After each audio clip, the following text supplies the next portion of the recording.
It's not a battle that I'm trying to fight, because I know that the care and the love is there, and that they respect me, respect my identity, respect my autonomy. However, I do understand where some queer and trans folks definitely have to insist on you calling them by their correct pronouns, because um, yeah, it's like, emblematic of maybe you not seeing them as the person that Right. they're transitioning into. Hey, it's Breaking Barriers, the diversity, equity, inclusion, and belonging podcast. We're here for real talk. We're not afraid to go there. And we want you to come away emboldened and energized to take action and make change.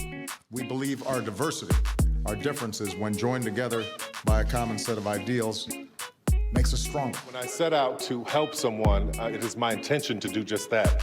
I'm not trying to do anything other than meet somebody at their humanity. What up, world? Welcome to another episode of Top Ranks Breaking Barriers, the DEIMB podcast, brought to you by our silver sponsor, Rise to Greatness.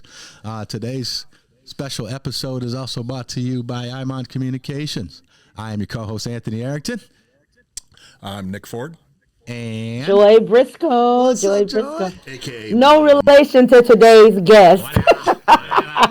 AKA Mom. Mom, this is Mom Day, yeah. Hey, listen, folks, listen. Young, black, female, smart, making a name for herself from Iowa all the way in New York City. An amazing human being we have for you today on this call. And she has so much going on for herself. Unfortunately, she lives in America, and she lives in a world where she's had to challenge the swords of resistance against discrimination, marginalization, ridicule, and attack by the GOP, right? And anything else regarding what she's decided to do with her life and the choice she's made. One choice she's made in her life to identify as a member of the LGBTQ community, and everything else she's done, she's had to fight for. So, we want to talk about that. And we're so glad that she's joined us today, because we want to learn from her lens what life is like being a woman and living in this world the way that she chooses to live. So unfair, and we're excited to have her on this conversation today. Nick, why don't you? Matter of fact, our guest today is Jasmine Briscoe, the great Jasmine Briscoe. And instead of us reading your wonderful bio, how about you tell us a little bit about yourself? Thank you for joining us. Tell us a little bit about yourself, Jazz. Yeah, of course. So I'll jump right in. So my name is Jasmine Briscoe. I'm currently based in Bushwick, Brooklyn, New York. Let's see about myself. So I went to high school in Waterloo, Iowa, where I was a member of the first IB program that they had there. It's the International Baccalaureate program in Waterloo, Iowa. And I graduated from that, got my IB diploma, and then I went on to go to NYU, where I was an MLK scholar. So that was a super cool experience, moving from Iowa to New York, and then also going to NYU to really do work in my undergrad degree centered around equity. And really, looking at the legacy of Dr. Martin Luther King Jr. and applying that to all my studies. So I would say that that was a really cool lens that I got to have in my undergrad degree. And so in undergrad, I majored in psychology and sociocultural analysis with a concentration in intersectionality. Which is kind of like a weird just NYU thing. I'm not sure that a bunch of other colleges have like a SCA program, but I guess I always compare it to like Africana studies meets queer studies meets urban studies, which is what a lot of universities call it. But that's another topic for another time. And so that's what I majored in. I graduated in 2020. May of 2020 with a PowerPoint presentation graduation. And then went on. Graduated during COVID. Yeah. COVID graduation. Yeah. We thought we were going to get to go and celebrate at, was it Yankee Stadium? And it was like at home in front of the TV. With, Yes. With the confetti that they mailed us, which was cool. We used it, Jess. We did use it. Hey, that's creative. I and then from graduating NYU, I went on to work in NYU Langone, their Brooklyn Vaccine Center, where I was working on the COVID vaccines in an area in Brooklyn called Sunset Park, which is Mm-hmm. historically a Latino neighborhood. So that work there was really looking at vaccine hesitancy in historically underserved groups, and also increasing vaccine access as well, and also making sure that the research that we were doing to see if the vaccine was safe for everyone was equitable research that included Right. Black and Brown populations. And then Awesome. from there in 2021, I went to Recover to work on an NIH funded long COVID study. And that's where I am now. So, Great. yeah, And that's a what, little bit about me. folks, are you hearing her out here? She is credentialed, young woman. So, what made you go ahead, Nick? Well, it's just funny because like you're opposite of one of my kids and my wife. Like my wife was from Long Island and now she's in Iowa. So you've gone the reverse. And my son was actually born in upstate New York. And was in Iowa. Oh, wow. I was really looking forward to this because we get to talk about some of the New York stuff and how I got lost in Manhattan. You coming home? You coming home, Jazz? You coming back home at all? Are you New Yorker now? I feel New Yorker through and through. Maybe, nah, I don't even know. I'm trying to. I'm trying to get them to move out here. Yeah, That's Get really my what mom she to wants. have a nice house in New Jersey, or yeah. in No, where do Queens I want to somewhere. live? Where's the area I want to live Oh, at? you want to live in Midtown, but You wanna live oh in no, you Midtown? said Park Slope. You said Yeah. Park So, Slope okay. in Brooklyn. Yeah. It was Yeah, nice. and I was like, So my daughter everyone lives in wants Lower to live there. Manhattan. Yeah. So my oldest daughter got tired of the city. She's in Jersey now. She bought a house in Jersey. So she just dips into the city. But yeah, they want us. I don't think they're coming home either. So we said if they start having kids, we're out. I'm on my way to Yeah. New York. Yep. So Jazz. So can I call you Jazz? Yeah. Okay. Yeah. All right. So what made you want to get into this space? Given your own personal identity, was it something of a coming of age personal thing, something about your personal choice, and then making the decision that I want to study in that area? Can you talk to me about that journey? Yeah, of course. So I think when I was first applying to NYU and sort of sitting down and mapping out, okay, what's the rest of my life going to look like at 18, which is, you don't have to have it all mapped out, but something that I was really passionate about then and still am super passionate about now is mental health access, in particular for the Black community, in particular for the Black queer community. And so I always knew that that was the end goal, and what exactly increasing mental health access for the Black queer community looked like. I didn't really know what that path would take until I got into undergrad and saw that, okay, a lot of people are actually going to work at different research centers. And so I actually did some, I guess, internships in different psychology labs, research labs, and also different neurology research labs. And I think that's when it started to click that working in research could be a path to pursue in terms of mental health access for Black communities. And then I think when I got into public health research as my full-time job, that's when I sort of broadened the scope to public health in general. Especially because they say that racism is a public health crisis, and just thinking about what I'm passionate about in terms of equity and where I could fit, public health was a good place to land.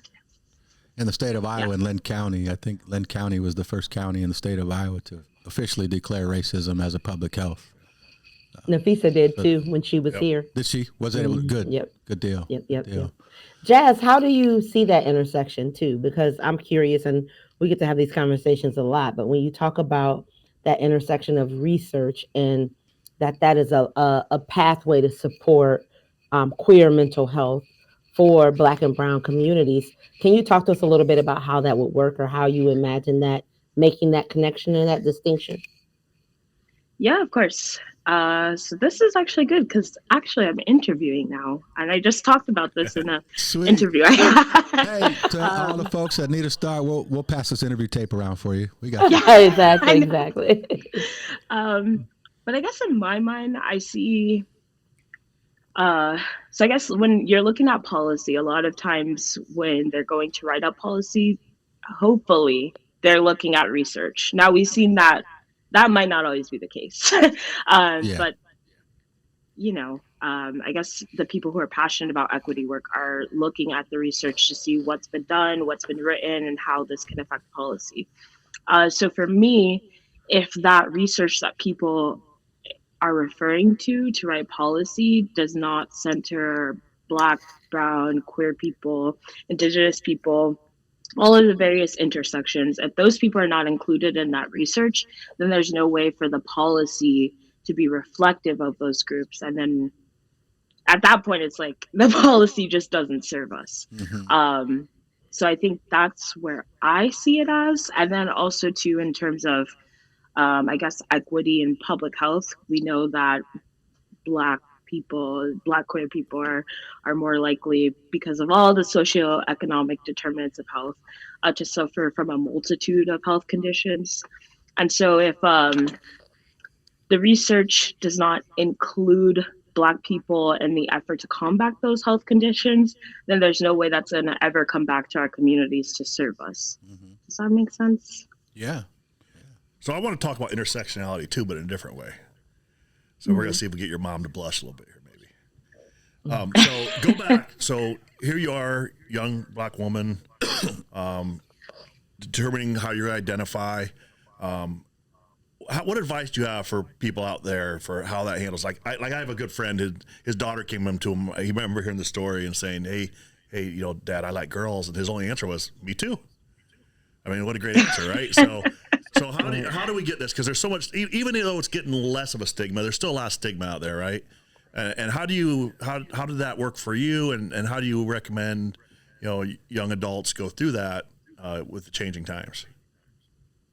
Yeah, that's a really good question. I think for me, it sort of clicked more once I got into college and I was reading a lot of Black queer feminist writers, and seeing my experience reflected so much in their experience.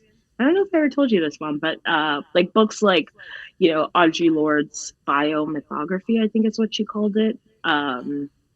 What's it called? Not me being a fake fan. Zami. No, it's on my bookshelf here. Zami. Reading books like that, of course, reading Angela Davis, reading, I'm trying to think too, different books like about like gender and sexuality in pre-colonial Africa. Because that's sort of what I did my undergrad thesis about. I think that project at the same time, not only was it about, finishing and getting my degree, but it was also like a self-exploration project as well. So I guess my advice then for younger people, which I know they're trying to take this away from us, but it would be to find Black queer scholars and thinkers and read about their experiences and oftentimes, especially being in Iowa, where I think like me and my younger sister were some of the only Black queer people that I knew, Yeah. So yeah, it's super important to be able to see yourself reflected in those writings. Great segue, and I want to talk about that, and I don't want to go there, and then as comfortable as you are, because I think it's important for our listeners to hear from somebody who's had to walk in your shoes and have this lived experience as a young person coming up in Iowa. Recognize your own personal identity whenever you recognize it, whether you were 8 years old and recognize it or 16, whenever. But can you talk about your lived experience and how you coped with that growing up, understanding how you were personally identifying yourself and knowing what the outside world may have thought about you and your sister? Can you talk about that and how you dealt with that personally? As comfortable as you Of may? course. Yeah, so I would say growing up, and maybe Mom, you can attest to this, but I was never really checking for boys like that. Yeah, I don't really recall ever being like, oh, I have this big crush, or, there were some mistakes in my past, but let's not bring those up. Save those for Christmas, right? Yeah. But yeah, it was something that, didn't always feel super different about it because I don't know, I just thought like maybe this was how everyone was, you Mm-hmm. know? It wasn't until like I got into, I guess, like middle school and saw all of my friends like dating people. And then I was just like, okay, well, that's not something I'm really interested in, like dating in that way. Like Mm-hmm. I'm more focused on my hobbies or my Mm-hmm. studies. Like it just wasn't something that I felt like I really wanted to pursue. Mm-hmm. And then I feel like it was probably late high school, college when I started having access, like I said, to different kinds of stories about what desire can look like. Mm-hmm. That I realized that, oh, it's not that I'm like not interested in dating at all. It's just that I'm not interested in dating in this like specific heteronormative way. Mm-hmm. So And yeah, mom, that has, listen, mom didn't, they just kind of would spring it on me like, oh, okay, well, so I this is a thing. know. And I'm like, oh, okay. Oh, you too. Oh, Yeah. okay. She on the phone looking up stuff. Right. And I I will know. say that, Yeah. How did that dynamic work though, Joy? Real talk. well, with Jasmine, I would say more so once she got to college and she kind of was able to identify and had the language to communicate what it Uh-huh. was. And then at the same time, I was learning that my middle daughter, who is trans, was trans, and my Mm-hmm. middle daughter didn't have the language to tell me that. So oftentimes those conversations were coming from Jasmine, Mm-hmm. and then the baby who thinks she's the boss of all of us. She always was like, "Well, mom, don't use that. Like, mom, you need to say this, and you know what I mean. And mom, think about it this way." So I think I'm a forever learner. Like I love learning. I'm listening to stuff all the time. Yeah. I'm reading. I don't read as much as I should now though, but I'm audible books, podcasts, or whatever have you. And so having growing up in that, and I always say growing up too, because parents we grow up with our kids, right? We do. So growing We up do. in in that It's house supposed to get with really gray. Yeah. yeah, exactly, exactly. So growing up in that house with children who identified in such different ways, but they were brilliant and smart and made me sometimes in my way, I would feel small sometimes if I didn't grow to understand what they were going through. And still different, right? Because Yeah. we're from different generations or whatever have you. But if not having the attempt to expand on who I was so that I can love and nurture them, you Yeah. know, I had to work on that. And then again, we would go visit Jasmine in New York. And when you go to New York, Uh, I the- remember one day I called Jasmine and she was with a friend, and I was like, "Oh, you're with the girlfriend? Who is that?" And Jasmine was like, "Yeah, so you can't do that anymore." And I was like, "Oh, oh, okay, yeah. Yeah. okay, Yeah. sorry." That leads right into my question, right? So let's talk about that a little bit. Pronouns and use of dead names and things like that. And how do you, as an individual, deal with that? Like, not only do you have loved ones that you're doing it with, but also just anyone, right? So is Yeah. there a grace you give? How do you deal with that? Yeah, I would say, I guess, so I do prefer they, them pronouns, but I know with my mom, like, it's something she's called me my entire life. So I try to extend that loving grace to her as, she's learning, constantly growing, So for me personally, with like my family and my loved ones, it's not a battle that I'm trying to fight because I know that the care and the love is there and that they respect me, respect my identity, respect my autonomy. However, I do understand where some queer and trans folks definitely have to insist on you calling them by their correct pronouns because um, yeah, it's like emblematic of maybe you not seeing them as the person that Right. they're transitioning into. Sure. So I always believe that it's kind of like the fool me once, fool me twice thing, but it's like more like I'll give you grace once, Yeah. I'll correct you, you keep doing it.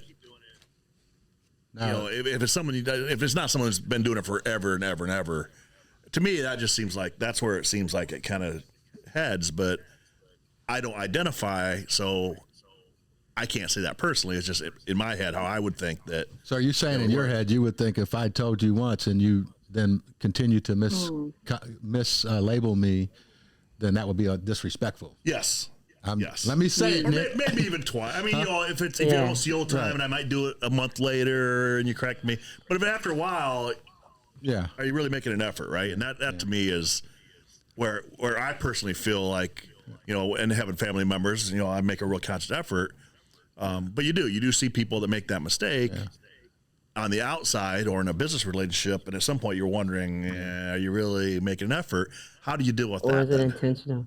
I have a question too, because we're talking about on an individual level, but let's talk about like systems, right? Yes. Like when systems are set up and policies are set up for if you are cisgen, right? Like that's really what it is. And if you identify any way differently, Mhm. everything isn't that way. And so, little known fact about Jasmine is we came through Texas and through Iowa. So, some of the most conservative states there are out there. And Yeah. so, Jazz, you want to talk a little bit about that, like those systems that really impact how, I mean, again, my middle daughter is trans, right? And so having a trans daughter living in Iowa is almost like being in a state of constant fear that some Yeah. asshole is gonna not take something out on them that, and a lot of times I think it's that when they have beliefs about themselves that they really get so angry about how somebody identifies. But that's another topic.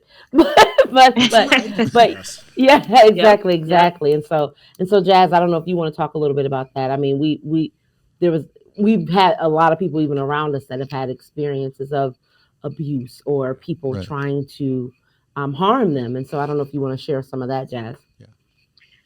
Yeah, of course. I mean, obviously, right now we're living at a time where, like, every week, every couple of days, there's some new horrendous anti-trans, whether it's in regards to like healthcare, like public spaces, some kind of bill or policy or law that's passed, and yeah, I think it's awful. And I mean, I don't know how much I can say on here. We Whatever you open wanna up here. say. There's Come on, come on to the good. Go to the Okay. good stuff, Jazz.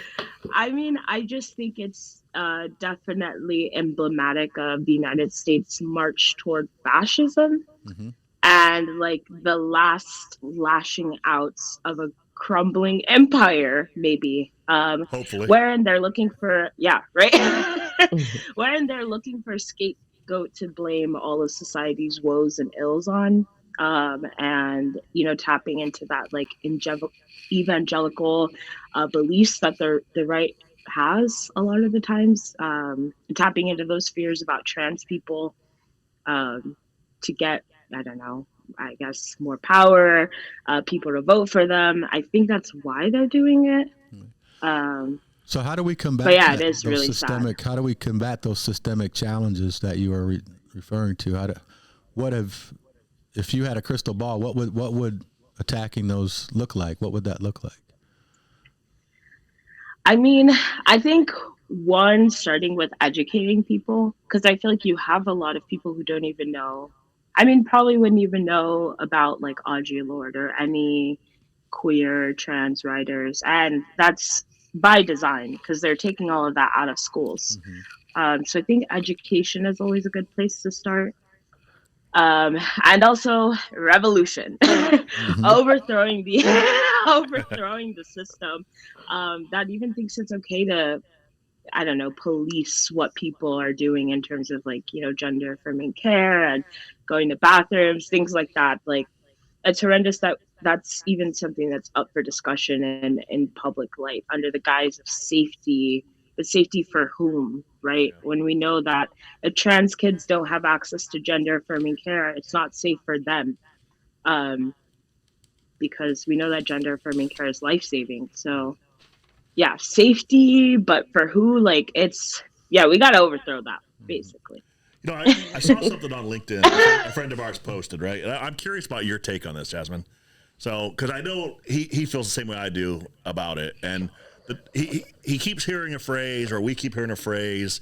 I don't care how you identify; it doesn't bother me. I'm out, right? Type attitude. And of course, my attitude to me that's almost like saying I don't see color. Right? It's real close to that, heading that way. And I'm just curious, as a young black queer woman, how you see that phrase. Yeah, of course. I mean, I definitely would agree that it does almost feel like that I don't see color. Because I feel like those people who are saying, "Well, I don't care what you identify as," or like still maybe voting in favor of like anti-trans bills, or so like they actually do care what folks identify as. Um, yeah, I don't know. I'm trying to think about this more. That's all right. You mentioned and Joy, I thought you brought a good point is that we talk about the system. There are constant laws continuing to be slammed through legislation all over the country, directed at members of the LGBTQ community. And so my question is, how are you, or how are folks of your age? Because as I think about this and I think about what's happening, you mentioned they're voting the wrong way. People may say one thing and vote another way. How are we attacking? How is the LGBT community doing, in your opinion, in terms of attacking this legislation by way of education and getting people to vote? If you had to kind of evaluate how it's going or what are some solutions, how are you feeling about that? Yeah, so I think I don't know. For my generation, I do feel like there's a couple of parties, right? There's people who want to like uplift the more leftist politicians, and then there's other people who belong to the party of like, well, we don't even need these politicians. But I do feel like there's some beautiful organizations. Like for a while back in 2021, I was going to these Stonewall protests every Oh, Thursday, and it was just a beautiful queer celebration of life. Um, and so I think, yeah, there's a lot of different queer collectives, especially in New York City, who are doing really good jobs of like um, going out there, educating people, um, bringing people into queer spaces, and showing them, there's nothing to be afraid of. Like queer people are not going to hurt you. And also connecting queer liberation to other liberation struggles, because I think that sometimes seems like queer liberation is separate than Black liberation or the mm-hmm. liberation of Palestine, or just globally, like it's sometimes queer is positioned as a separate issue. And so I think these organizations are doing a really good job of saying, no, queer liberation is something that undercurrents all of these different Mm-hmm. liberation struggles. Right.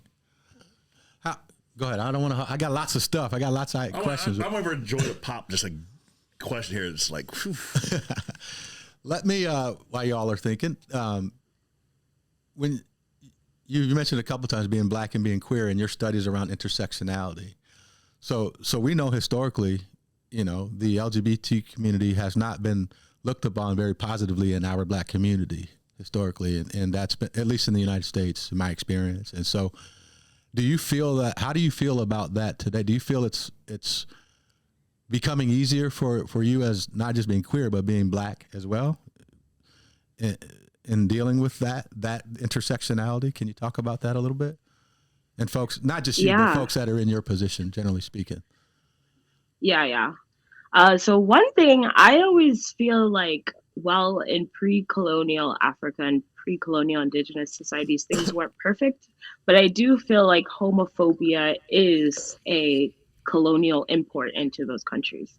And the Black community specifically being homophobic, I feel like is a lot of times to have more proximity towards whiteness, more proximity to power, especially as we see right now, right, with all the anti-trans legislation being brought up by people in power. They're like bringing that close to you as one of your values makes it seem like you're closer in proximity to whiteness, which is not true. Mm-hmm. So I guess that's one thing, right? Like I don't think that, in at least from what I've read, in pre-colonial Africa and pre-colonial indigenous societies, that we had the same beliefs about gender and sexuality as being bad. I think it was a lot more nuanced, and it wasn't in the way we see today. Um, and then I guess to speak to like now, I think in some aspects it definitely has gotten easier. Um, like I guess even with my family, there's things that we can talk about now that maybe 20 years ago we wouldn't have been talking about. Mm-hmm. But I think also in some ways it has gotten more difficult because of,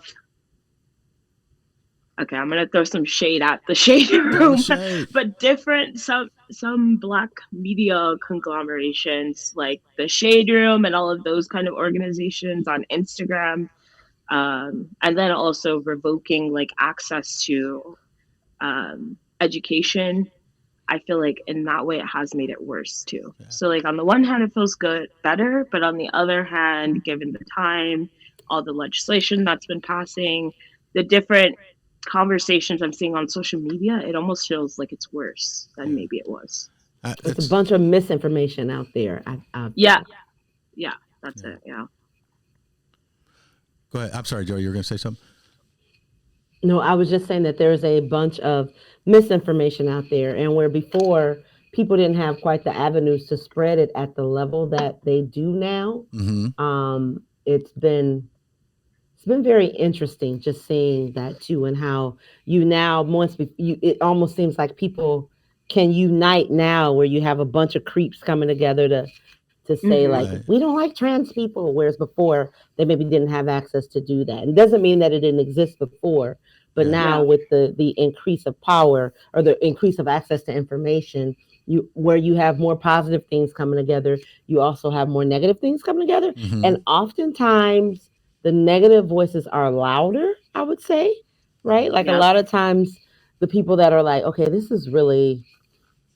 I don't like the way this is going, but Right. you might not be a person that's gonna go on social media and do like a campaign on that. Whereas people that have negative opinions or people that buy into the power of oppression, they make time for it, Yeah. right? Like Yep. they're not like I don't got Yep. time for Yeah. it. They're like We've talked I about got this a time lot. We for got to it. make time. We got to make Yep. time to fight Yeah. back. I agree. Good point, Joy. Well, I'm wondering. So I actually have a question for Joy. So also with intersectionality, right? I mean, we know you have a large variety of intersectionality as well. Did that help you, Phil, as your daughters came out, that to help understand that what they're going through? Yeah. Some it did, and I also will say divinity, right? Like at the time, I became good friends with somebody that identified as queer, and they were having their experience about telling their families and telling their loved one, and it happened simultaneously at the same time that my middle child, and originally my middle child said that they were bisexual, and we were all like, really? But we'll go with we'll go with it for now, Yeah. right? And so I think it was, yeah, just divinity in the way that it happened. Where I Mhm. mean, because I like to play young, but I'm at an age where I was raised under a lot of patriarchy. I was raised under a lot of misogyny, right? So Yeah. I was not, even though I had worked all these years um, in multicultural experiences, I'm not immune to that, right? Like Mhm. I had been a part of that too, and so having to start to unlearn that, I think the first thing that happened was because this particular individual and I developed a relationship, so that I felt like I couldn't, if I care about this individual, I had to love them in all of their essence of who they were. And not because a lot of times you'll hear like accept, and it's like, I don't ask anybody to accept me, so I don't think Jasmine should have to ask any. Like, I have to love you and honor you and all of those things. And so, because of that relationship, I think when my middle child first came, I was a lot more ready to be like, okay, Yeah. okay, this is what it is. And I think sometimes too, when people can't be their authentic selves, it does something to the spirit. Mhm. And so I had watched my child not be able to be their authentic self for a while now, and the relief and release that they experienced at knowing that like I can be who I am, and my family, my mom, they love me, right? Like Mhm. they love me, right? And they honor who I am. And so it where they had been going through probably a depression, where we were even somewhat worried like would they self-harm, Right. we got out of that by being able to love them Yeah. and assure them and things like that. And so I would have to say, not a perfect journey though, right? Like Jasmine, I Mhm. think you would say that too.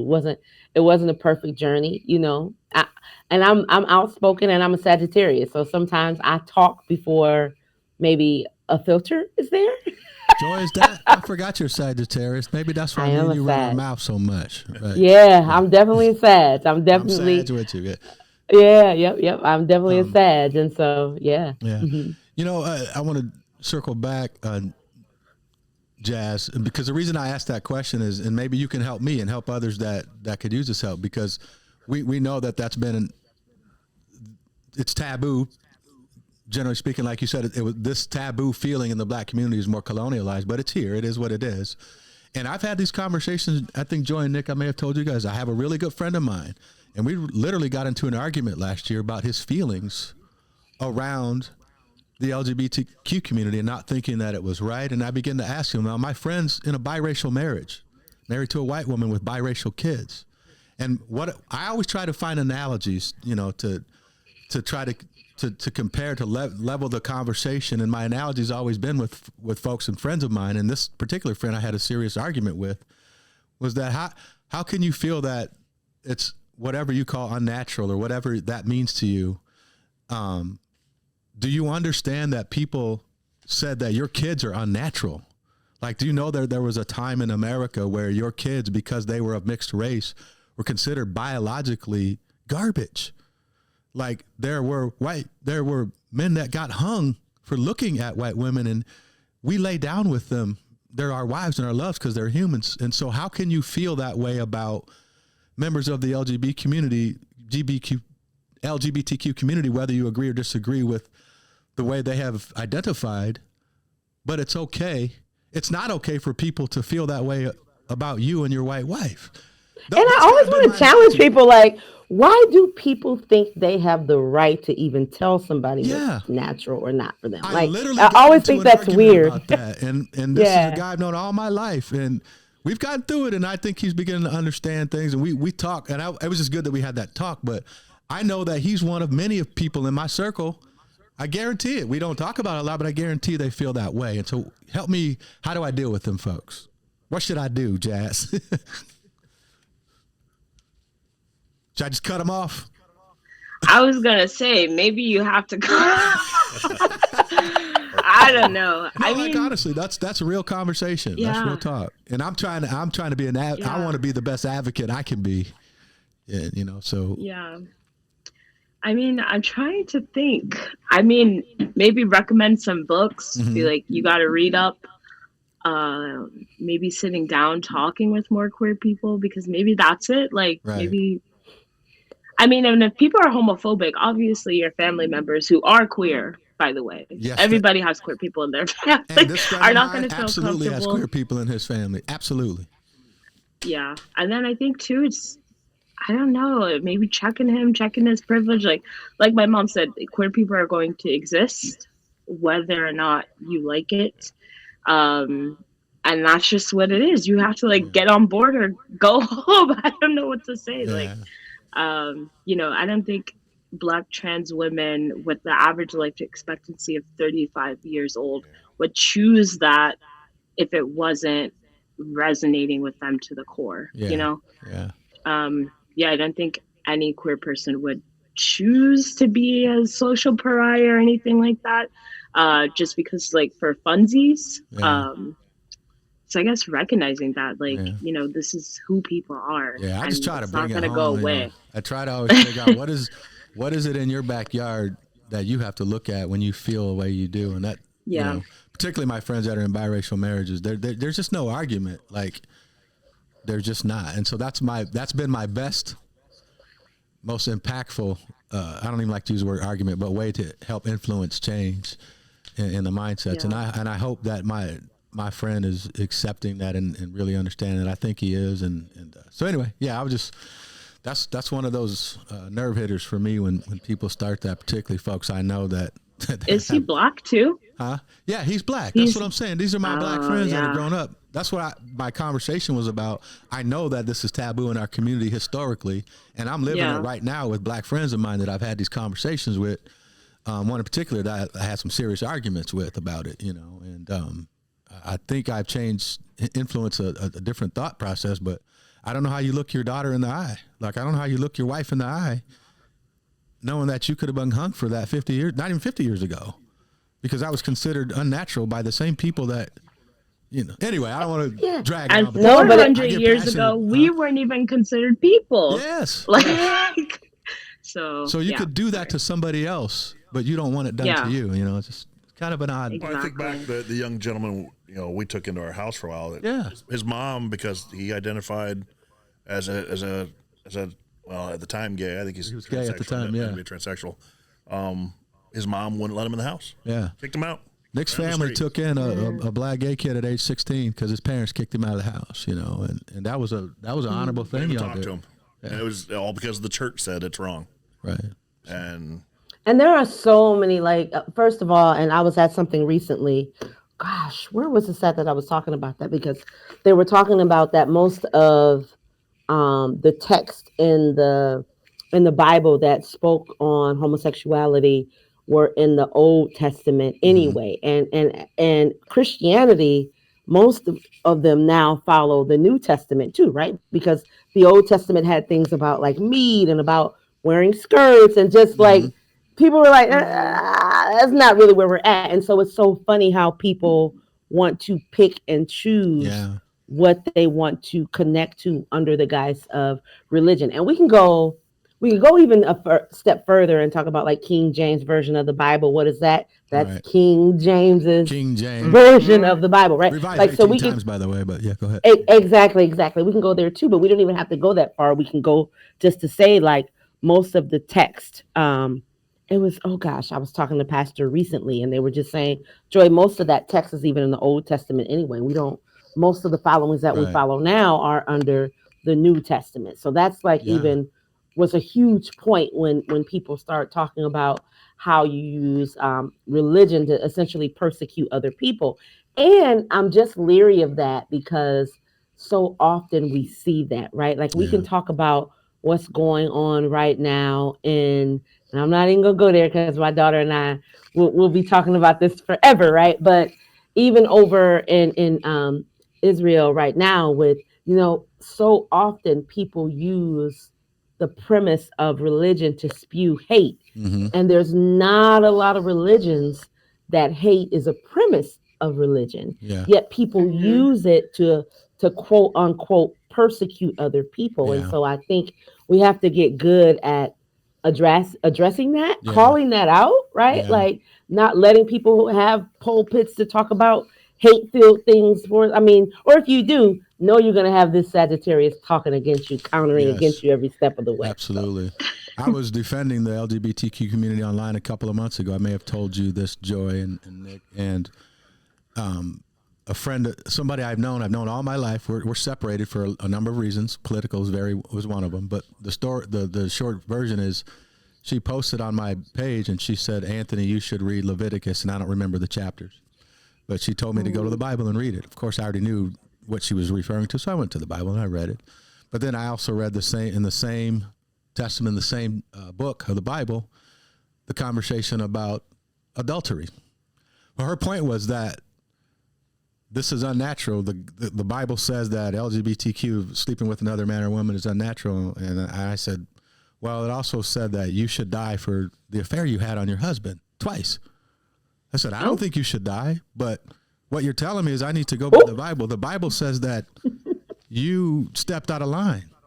And Leviticus says you should die. She blocked you, didn't she? She blocked you. That's kind of a victory in itself, though. But I was dead serious because we're going to start playing these literal Bible games. People use that thing to kill people. They can choose what they want. So we got to be careful with that. No, I appreciate slavery. People use the story of Ham to justify black slavery, right? Like there are so many things in the Bible that when it comes down to, we morality trumps what the perception of what the Bible could potentially, and again, because there's questions about what things actually translation, mean. Exactly, all of that. So it's already a perceived translation, but there are already times when morality trumps that, yet oftentimes when we talk about homosexuality and things like, well, not for that, right? Like, Yeah.